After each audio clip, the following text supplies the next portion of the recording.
खत्म हो गई नहीं, क्यों आप घबरा रहे हैं भाई?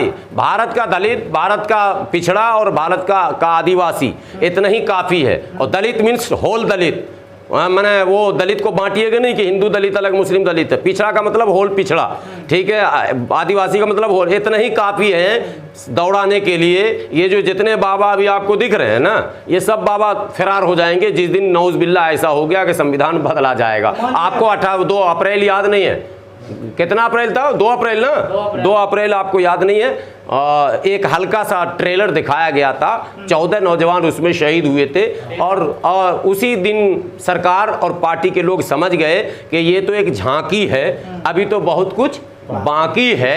इसलिए मैं कह रहा हूँ इस पर हम लोग चर्चा ज़्यादा नहीं करते हैं। कि भाजपा के पास जो है, पसमानदा समाज जो है, एक गोल्डन चांस है भाजपा के पास। हाँ, भाजपा के पास है। मोदी जी कमजोर पड़ रहे हैं, ये भी सच है। 2024 में 2019 वाला या 2014 वाला जलवा नहीं है, ये भी सच है।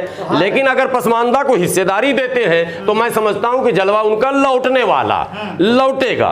पूर्ण बहुमत की सरकार बनेगी, हमारी हिस्सेदारी होगी। मौलाना, आप पसमानदा मुसलमानों की बात कर रहे हैं। मुसलमान, भाजपा ने तो मुसलमानों की वोट की अहमियत ही खत्म कर दी है। अब अहमियत तो हो रही है ना। भाजपा ने कह दिया मुसलमानों को वोट चाहिए ही नहीं, फिर आप किस पसमानदा को, किस भाजपा की आप बात कर रहे हैं? हमारे देश के प्रधानमंत्री नरेंद्र मोदी जी ने अपने भाषण में बड़ी सभा में कहा, भाइयों बहनों, इस देश में 70 साल हो गए किसी ने पसमानदा शब्द का इस्तेमाल नहीं किया था, ना तो प्रधानमंत्री ने, ना मुख्यमंत्री ने, ना किसी पार्टी के राष्ट्रीय अध्यक्ष ने। सुनिए, मुसलमानों के लिए थोड़ी ना था वो। किसके लिए था? पसमानदा तो मुसलमान पसमानदा कहां से आ गया? नहीं, पसमानदा मुसलमानों का नाम उन्होंने ललबेगी भाषण सुनिए, ललबेगी, मीन शिकार, उन्होंने बिरादरी का नाम गिनाया। भाई वो तमाम वो बिरादरियां जो मुसलमानों की बिरादरियां हैं, जिन नाम से मौलाना आप माशाल्लाह मौलाना है, और उसके बाद भी ऐसी बात कर रहे हैं। पसमानदा मुसलमानों में कहाँ है? पसमानदा वर्ड ही नहीं है। पसमानदा वर्ड ही नहीं है?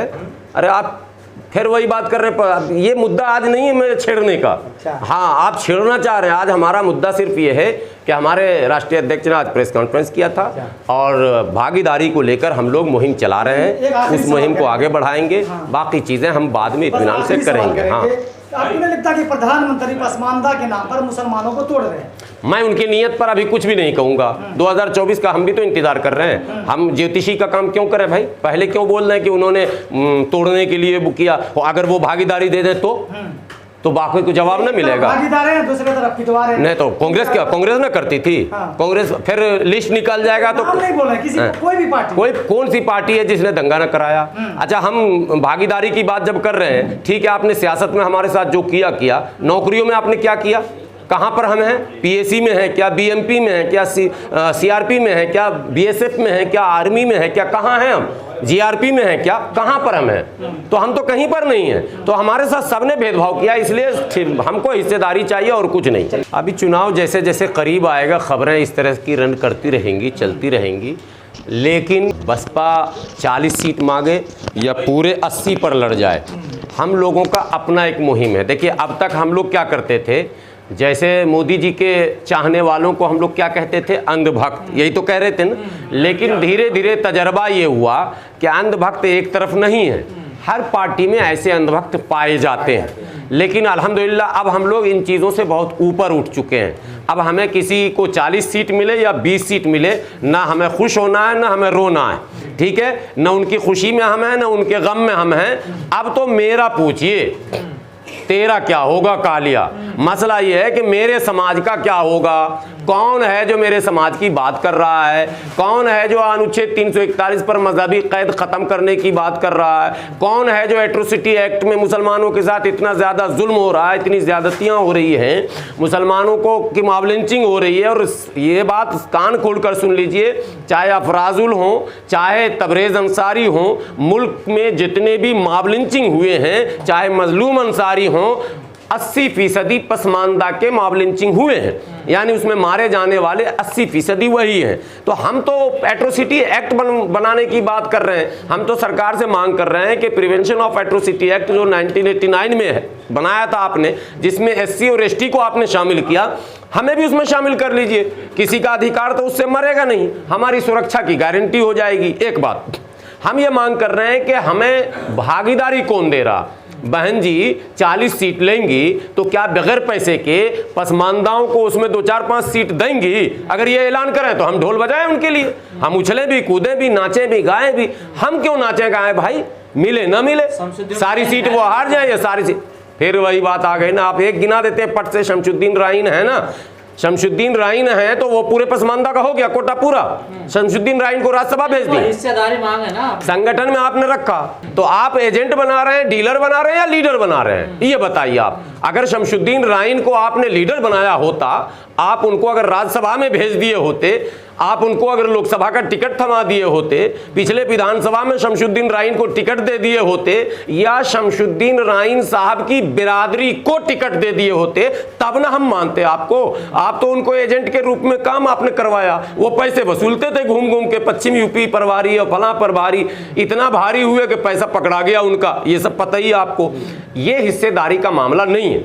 अगर 40 सीट उनको हिस्से में मिल रही है, ईमानदारी का तकाजा है कि कम से कम 4 सीट पसमानदा मुसलमानों को उसमें दिया जाए और बगैर पैसे के दिया जाए, तब हम उनके साथ हैं, तब हम कुछ कह सकते हैं, कुछ टिप्पणी कर सकते हैं। वरना वो किसके साथ जाएंगी, नहीं जाएंगी, अकेले चुनाव लड़ेंगी, हम किसी में कुछ टिप्पणी नहीं कर सकते। वो उनका अपना फैसला, बहन जी का वो फैसला लें, इंडिया में जाए। राजनीतिक विश्लेषक होते हुए कैसे देख रहे हैं ना, अगर गठबंधन में अगर बसपा आती है तो नहीं, अगर बसपा INDIA में आती है तो भारतीय जनता पार्टी को तो नुकसान होगा और INDIA को फायदा होगा, लेकिन भाजपा अगर पसमानदा को टिकट दे देती है तो फिर ये जो काट है उसका काट हो जाएगा। दोनों बातें मैं बता रहा हूं। अभी मसला मैं चाहता हूं मैं अपने से हट के बात ना करूं।